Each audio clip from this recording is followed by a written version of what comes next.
Здравейте, аз се казвам доктор Георги Димитров и съм доктор по дентална медицина, имам специалност орална хирургия и съм орален хирург на медицински център Пан Самос.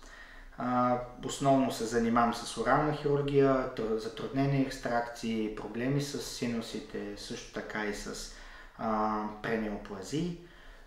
Основните ми интереси са в хирургията като имплантология и мекотъканна хирургия. За 2023 година влезнах в топ 20 на лекарите на Мегаджен в световен мащаб. Спечелих и най-големия приз в състезанието. Също така съм участвал в много международни курсове. Единственият български лектор на компанията Мегаджен за България за момента. 2023 спечелих Националната лига на Мегаджен, след което бях класиран и в топ 20 на лекарите на Мегаджен за 2023 година.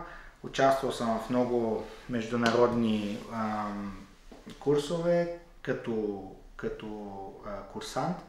Съответно съм и завършил един от швейцарските университети за имплантология. Имам 2 швейцарски дипломи там. Също така съм участвал и в световно известни курсове по парадонтална хирургия, имплантология и синус-лифт хирургия. Завършил съм орална хирургия през 2023 година в Медицинския университет София. Основните ми интереси са към имплантологията, оралната хирургия и парадонталната хирургия, като моя метод е изключително микроинвазивен. Насочен съм изцяло в дигиталната стоматология, като всеки един случай е проектиран дигитално в специални софтуери. Сега в момента развивам и свое изобретение, ако можем така да го кажем, в денталната медицина, което се казва агументирана реалност.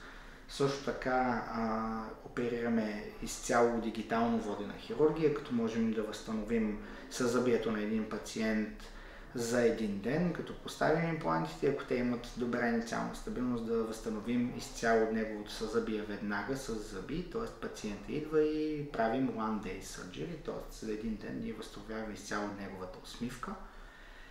Всичко това се случва в необятното и доста интересно измерение на дигиталната стоматология с специални софтуери, с специални водачи и с една от най-добрите имплантологични системи в света, Мегаджен, тъй като тя има много големи предимства и възможности, за да може да се случи това, което обясних за One Day Surgery.